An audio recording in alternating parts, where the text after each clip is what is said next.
देवबंद में जमीयत उलेमाए हिंद का बड़ा जलसा हो रहा है। आज जमीयत के सम्मेलन का दूसरा दिन है। सुबह करीबन 9 बजे से जमीयत उलेमाए हिंद का सम्मेलन होगा, जिसमें ज्ञानवापी प्रमुख मुद्दा रहेगा। बैठक में कई प्रस्ताव पास करने का दावा किया जा रहा है। वहीं शनिवार को हुई बैठक में 3 प्रस्ताव पास हुए हैं। शनिवार को बैठक में क्या क्या हुआ, देवबंद से हमारे संवाददाता उमेश श्रीवास्तव की ये खास रिपोर्ट देखिए। सहारनपुर के देवबंद में जमीयत उलेमा हिंद का मंथन और चिंतन चल रहा है। इस मंथन और चिंतन में देश के तकरीबन 25 राज्यों के प्रतिनिधि आए हुए हैं।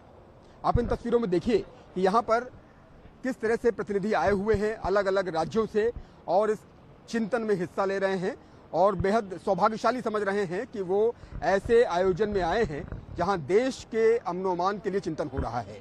भाई साहब, आप क्या कहेंगे, आज यहाँ पर आप पहुँचे, ये कितना इम्पोर्टेंट ओकेजन है और कितना महत्वपूर्ण अवसर है? इस अवसर के लिए क्या कहेंगे और जिस तरह से तकरीरें हो रही हैं अमन व अमान के लिए, क्या कहना चाहेंगे? हम ये चाहते हैं कि इस इजलास के जरिए से इस सेमिनार के जरिए से हम ये चाहते हैं कि मुल्क के अंदर अमन व अमान रहे, भाईचारगी रहे और नफरतों का जो माहौल है वो ख़त्म हो जाए। हम इस सेमिनार से ये चाहते हैं। आप कहाँ से आए हैं, किस राज्य? महाराष्ट्र से। महाराष्ट्र से सिर्फ इसी आयोजन में शिरकत करने के लिए पहुँचे हुए? जी हो। आप क्या कहेंगे बाबूजी कि कितना इम्पोर्टेंट है और ये चिंतन जो चल रहा है, आप लोग सुबह से मंथन कर रहे हैं और मैं देख रहा हूँ कि यहाँ बुक्स वगैरह भी खरीदी जा रही हैं, अच्छा लग रहा है। कैसा माहौल है उत्तर प्रदेश का और सहारनपुर के देवबंद का? हम ये कहना चाहते हैं कि इस वक्त मुल्क की ज़रूरत है और जमीयत उलमा हिंद वो जमात है जिसने मुल्क की आज़ादी के लिए अपनी कुर्बानी पेश की और इसी के सदर हज़रत मौलाना महमूद मदनी साहब अपनी फ़िक्र को लेकर मुल्क में अमन अमान चाहते हैं, नफरत की हवा ख़त्म करना चाहते हैं और एक जाति कायम करना चाहते हैं। गुजरात तारापुर से आ रहा हूँ। हम ये मानते हैं कि जो मौलाना महमूद मदनी साहब ने जो हासिल की है वो एकदम अमन अमान के लिए की है। चाहे मुल्क में फ़िरका परस्त ताकतें कितना भी जोर लगाए, लेकिन हम मुल्क को बचाना चाहते हैं और इंशाल्लाह मुल्क को बचाने के लिए हम सब्र तहम्मुल का पेश करेंगे और हम हिंदू मुसलमान सिख ईसाई एक होकर इस मुल्क को आगे बढ़ाएंगे। राज्यों से लोग यहाँ पर आए हुए हैं, कितने राज्यों से लोग यहाँ पहुँचे हुए हैं? राज्यों से, पूरे हिंदुस्तान में जितने भी राज्य, सब राज्यों से वहाँ के प्रतिनिधि आए हैं और सब राज्यों से बहुत सारे लोग आए हैं। आपका यहाँ पर देखिए किस तरह से लोग बुक्स वगैरह भी ले रहे हैं। इस वक्त यहाँ पर किताबें भी ली जा रही हैं क्योंकि अलग अलग राज्यों से लोग यहाँ पर पहुँचे हुए हैं। उड़ीसा से लोग आए हुए हैं, महाराष्ट्र से लोग आए हुए हैं, गोवा से लोग आए हुए हैं, पश्चिम बंगाल से लोग आए हुए हैं, राजस्थान से लोग आए हुए हैं। तकरीबन 25 राज्यों से प्रतिनिधि यहाँ पर पहुँचे हुए हैं और ये नज़ारा आप देख रहे हैं जमीयत उलेमा हिंद के आयोजन का, जहां पर देश के अलग अलग राज्यों से प्रतिनिधि पहुंचे हुए हैं। आप लोग कहां से आए हैं और इस आयोजन के बारे में क्या कहेंगे? अमरोहा यूपी से आए हैं। अमरोहा यूपी से आए हैं। और ये कितना इंपॉर्टेंट आपको लगता है कि ये जो चिंतन चल रहा है ये कितना आवश्यक है देश के लिए? ये तो आलमी सतह पर जमीयत उलमा का काम है, कोई मसला नहीं है। अच्छा। हाँ, बगैर मजहब और फ़िरक़े के सबकी खिदमत करती है जमीयत और जमीयत शांति और अमन चाहती है अपने देश के अंदर। जिन मसलों पर यहाँ पर चर्चा हो रही है वो मसले आपको उचित लग रहे हैं कि बिल्कुल सही मसलों पर चर्चा हो रही? हाँ, अच्छे मसलों पर चर्चा हो रही है। हम अमरावती ज़िले से यहाँ पर पहुँचे हैं। अल्हम्दुलिल्लाह जो मौलाना महमूद मदनी साहब ने जो कहा है, अल्हम्दुलिल्लाह उसको हम अपने ज़िले के अंदर भी उसको पुरजोश के साथ में उसको अमल में लाएंगे और जो अमन और शांति के साथ में जो काम करने के लिए कहा है हम उनके अक़वाल पर हम उस पर अमल करेंगे। नफरत का बाजार सज रहा है ऐसा कहा गया, क्या कहना चाहेंगे इस रिमार्क पर? नफरत का जो बाजार जो अभी चल रहा है, तो मौलाना ने तो कहा है कि भाई ईंट का जवाब हमें ईंट से नहीं देना है, उसको प्यार से देना है। आप क्या कहना चाहेंगे इस मंथन को लेकर, इस चिंतन को लेकर? ये कितना आवश्यक है देश के लिए और क्या पैगाम देना चाहते हैं?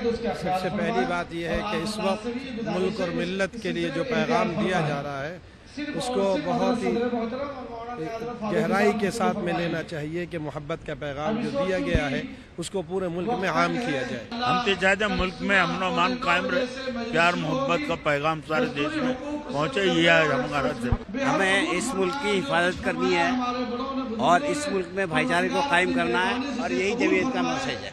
यकीनन ये चिंतन, ये मंथन सुबह से ही चल रहा है और इस मंथन और चिंतन पर देश की निगाहें हैं। समूचा देश ये इंतज़ार कर रहा है कि जमीयत उलेमा हिंद के इस मंथन और चिंतन में क्या प्रस्ताव पास होते हैं। आज मौलाना महमूद मदनी ने तकरीर की, मौलाना अरशद मदनी ने तकरीर की और इन सभी तकरीरों को अलग अलग राज्यों से आए लोग बड़े ही ध्यान से सुन रहे हैं। कैमरा पर्सन अभिषेक शर्मा के साथ उमेश श्रीवास्तव, न्यूज़ 18, देवबंद, सहारनपुर। देवबंद में जमीयत उलेमाए हिंद के सम्मेलन में महमूद मदनी ने कहा कि देश में नफरत का बाजार सजाया जा रहा है और मुसलमान बेइज्जती सहकर भी खामोश हैं। हमारे साथ खास बातचीत के लिए मौजूद हैं जमीयत उलेमा हिंद के प्रमुख मौलाना महमूद मदनी जी। स्वागत है आपका न्यूज़ 18 पर। क्या कहेंगे, जमीयत उलेमा हिंद का मंथन और चिंतन चल रहा है सुबह से ही, आज मंथन और चिंतन में क्या निकला? दो ही बातें निकली हैं। एक ये है कि नफरत का जवाब नफरत से नहीं, आग को आग से नहीं बुझाया जा सकता। नफरत का जवाब मोहब्बत होगा। आग के लिए पानी चाहिए। मुल्क में बसने वाले लोगों को इकट्ठे होना है। उन लोगों के लिए जो नफरत फैला रहे हैं वो थोड़े से हैं, वो रियल माइनॉरिटी हैं इस मुल्क की। हम मेजॉरिटी में हैं। हमें इकट्ठे होना है, इकट्ठे होकर लड़ाई लड़नी। आपने कहा कि नफरत का बाजार सज रहा है, सजाने की कोशिश कहा ऐसा? ये इसके पीछे क्या तर्क है? सजाने की कोशिश हो रही है। जिस तरह के लफ्ज बोले जा रहे हैं, जिस तरह से डील किया जा रहा है, जिस तरह से शब्दों का प्रयोग हो रहा है एक खास विशेष कम्युनिटी के को लेकर के, उनके बड़ों को लेकर के, और सरकारें खामोश बैठी तो उसके ऊपर क्या बोलेंगे? यही बोलेंगे और क्या बोलेंगे। किसने ऐसे शब्दों का प्रयोग किया? आप किसकी ओर इशारा कर रहे हैं? मैं उन लोगों की ओर इशारा कर रहा हूं जो थोड़े से हैं। तो आपको लगता है कि वो थोड़े से जो लोग हैं वो शब्द ऐसे तीर की तरह चला रहे हैं जो सीधा दिल पर लगते? जी हाँ, बिल्कुल यही बात। और अब ये चिंतन और मंथन कल भी जारी रहेगा? कल रहेगा। कल ही दूसरे जो 2-3-4 मुद्दे रह गए हैं उनके ऊपर क्या प्रस्ताव अब तक पास हुए हैं? अभी तक तो ये सद्भावना का हुआ है और दूसरे सब हुए हैं। अपने एजुकेशन के ऊपर हुआ है, औकाफ के ऊपर हुआ है, फ़लस्तीन के ऊपर हुआ है। अब कल ज्ञानवापी वगैरह के ऊपर भी आएगा प्रस्ताव। ज्ञानवापी वगैरह मसले पर अभी चिंतन मंथन हुआ? आज कुछ हुआ है, कुछ और हुआ। आज क्या हुआ? अभी वो चूंकि सहमति नहीं बनी है तो उसके ऊपर कल होगा। तो कल इसका प्रस्ताव पास होगा और ऐलान किया जाएगा। जी शुक्रिया आपका मौलाना महमूद मदनी, जो साफ तौर पर कह रहे हैं कि मंथन और चिंतन जारी है और आज जो मंथन और चिंतन हुआ कल भी मंथन और चिंतन जारी रहेगा। इस मंथन और चिंतन के बाद क्या प्रस्ताव पास होते हैं और क्या क्या नए प्रस्ताव आते हैं, इस पर देखना महत्वपूर्ण होगा। कैमरा पर्सन अभिषेक शर्मा के साथ उमेश श्रीवास्तव, न्यूज़ 18 सहारनपुर देवबंद। तो एक तरफ तो ज्ञानवापी केस को लेकर वाराणसी कोर्ट में सुनवाई हो रही है, दूसरी तरफ देवबंद में जमीयत उलेमाए हिंद का बड़ा जलसा हो रहा है। आज जमीयत के सम्मेलन का दूसरा दिन है। सुबह करीबन 9 बजे से जमीयत उलेमाए हिंद का सम्मेलन शुरू होगा, जिसमें ज्ञानवापी प्रमुख मुद्दा रहेगा। बैठक में कई प्रस्ताव पास करने का दावा किया जा रहा है। शनिवार को हुई बैठक में 3 प्रस्ताव पास हुए। महमूद मदनी ने कहा, देश में नफरत का बाजार सजाया जा रहा है और मुसलमान बेइज्जती सहकर भी खामोश है।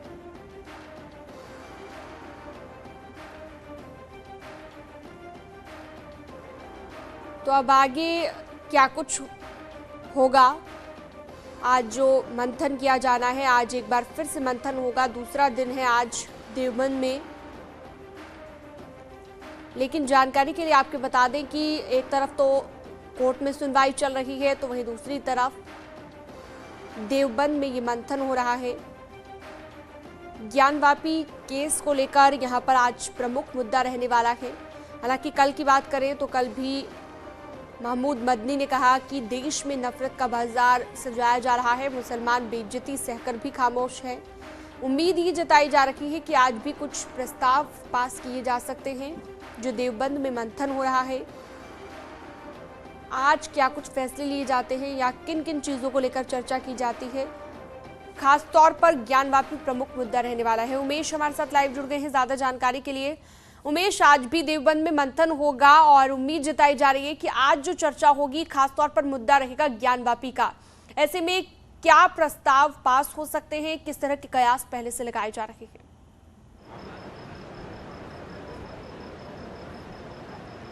जी हाँ, देखिए, जमीयत उलेमा हिंद के अधिवेशन का आज दूसरा दिन है और देश भर से यहाँ पर प्रतिनिधि पहुंचे हुए हैं। आज का दिन बेहद इंपॉर्टेंट है क्योंकि आज ही सत्र का समापन होगा। तकरीबन 3 घंटे तक आज का सत्र चलेगा। यहाँ पर आप देखिए कि किस तरह से देश के अलग अलग राज्यों से आए लोग यहाँ पर मौजूद हैं और लगातार चिंतन और मंथन यहाँ चल रहा है। आज भी यहाँ चिंतन और मंथन चलेगा। निश्चित तौर पर विभिन्न मसलों पर आज यहाँ पर चर्चा की जाएगी। खासतौर से ज्ञान व्यापी के मसले को लेकर भी चर्चा की जाएगी। कल जब हम महमूद मदनी जी से बात कर रहे थे तो उन्होंने साफ तौर पर कहा था कि आज का दिन इम्पोर्टेंट है, आज के दिन ज्ञान व्यापी को लेकर के क्या प्रस्ताव पास होता है इस पर भी आज चिंतन और मंथन होगा। तो यकीनन आज का दिन बेहद इंपॉर्टेंट है और देश के 25 राज्यों से यहाँ पर प्रतिनिधि पहुंचे हुए हैं और कैसे अपनी अपनी सीट्स पर बैठ चुके हैं। कुछ ही देर में सत्र का शुरुआत हो जाएगी और यहाँ पर जमीयत उलमाए हिंद राष्ट्रीय प्रबंधक कमेटी का ये सत्र है, अधिवेशन है। हम कुछ लोगों से बात कर लेते हैं और कहते हैं कि वो इस सत्र को लेकर क्या कहेंगे। भाई साहब, आप ये बताइए, ये सत्र चल रहा है, कितना इम्पोर्टेंट है? और जिस तरह से कल अरशद मदनी जी ने भी बोला, महमूद मदनी जी ने बोला, आप इस सत्र को लेकर क्या कहेंगे? जमीयत की मीटिंग चल रही है और आप देख रहे हैं जो कुछ हो रहा है वो तो आप उससे वाकिफ हैं और मीडिया सब भी खुद बराह रास्त उसको देख रही है। इसलिए जमीयत की मीटिंग तो हमेशा होता रहा मुंतजमा की और इंशाल्लाह आज भी होगा और अच्छा ही रहेगा। लोगों से बात कर लेते हैं और जानते हैं कि आखिर वो क्या कहते हैं। आज कितना इम्पोर्टेंट डे आप मानते हैं, क्योंकि 2 दिन का सत्र है। किस राज्य से आप आए हुए हैं और आज का दिन कितना विशेष है? आज यहाँ पर अनेक मुद्दों पर चर्चा की जाएगी, खासतौर से ज्ञान व्यापी के मुद्दे को लेकर के भी चर्चा की जाएगी। जी सर, मैं मोहम्मद असद रहीमी उत्तर प्रदेश से हूँ, मुरादाबाद से। आप देखिए कि किस तरह से यहाँ पर दूर दूर से देश के अलग अलग राज्यों से यहाँ पर लोग पहुँचे हुए हैं और इस सत्र को लेकर के वो अपने व्यूज़ भी रख रहे हैं और लोग लगातार यहाँ पर इंतज़ार कर रहे हैं कि कब यहाँ महमूद मदनी जी आएंगे और वो यहाँ संबोधन भी देंगे।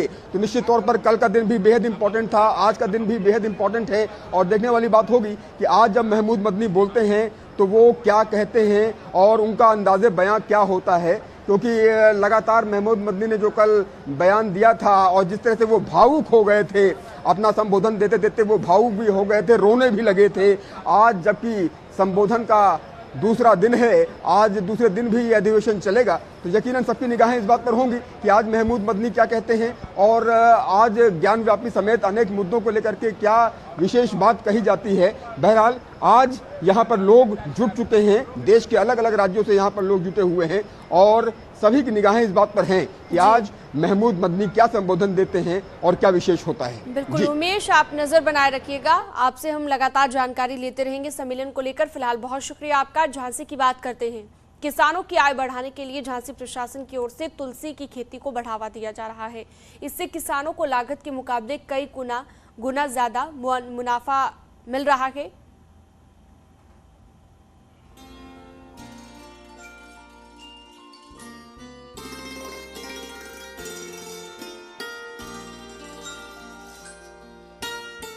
झांसी के किसानों की अक्सर शिकायत रहती थी कि उन्हें लागत के मुकाबले मुनाफा कम होता है। किसानों की समस्या को हल करने के लिए झांसी के मंडल कमिश्नर अजय शंकर पांडे ने विशिष्ट कृषि उत्पाद समिति का गठन किया। इस समिति ने गहन रिसर्च के बाद किसानों को तुलसी की खेती करने के लिए प्रोत्साहित किया। इसके लिए सबसे पहले मऊ रानीपुर तहसील के बंगरा ब्लॉक को चुना गया। तुलसी की खेती करने की शुरुआत बंगरा ब्लॉक के 3 गाँव से हुई। इन 3 गाँव में 300 हेक्टेयर के आसपास तुलसी की खेती की पैदावार की गई। इस समिति ने किसानों की तुलसी की खेती की पैदावार बढ़ाने के लिए तमाम तरह के साधन और संसाधन उपलब्ध कराए। इसका बेहतर परिणाम भी सामने देखने को मिला। तुलसी की खेती की पैदावार 300 एकड़ से बढ़कर 1200 एकड़ हो गई। तुलसी की खेती करने वाले किसानों की खुशी देखते ही बनती है। किसानों को तुलसी की खेती में लागत के मुकाबले करीब 2 से 5 गुना तक मुनाफा हुआ है। साथ ही तुलसी की खेती में मवेशियों से तुलसी की खेती की रखवाली करने की कोई जरूरत नहीं पड़ी।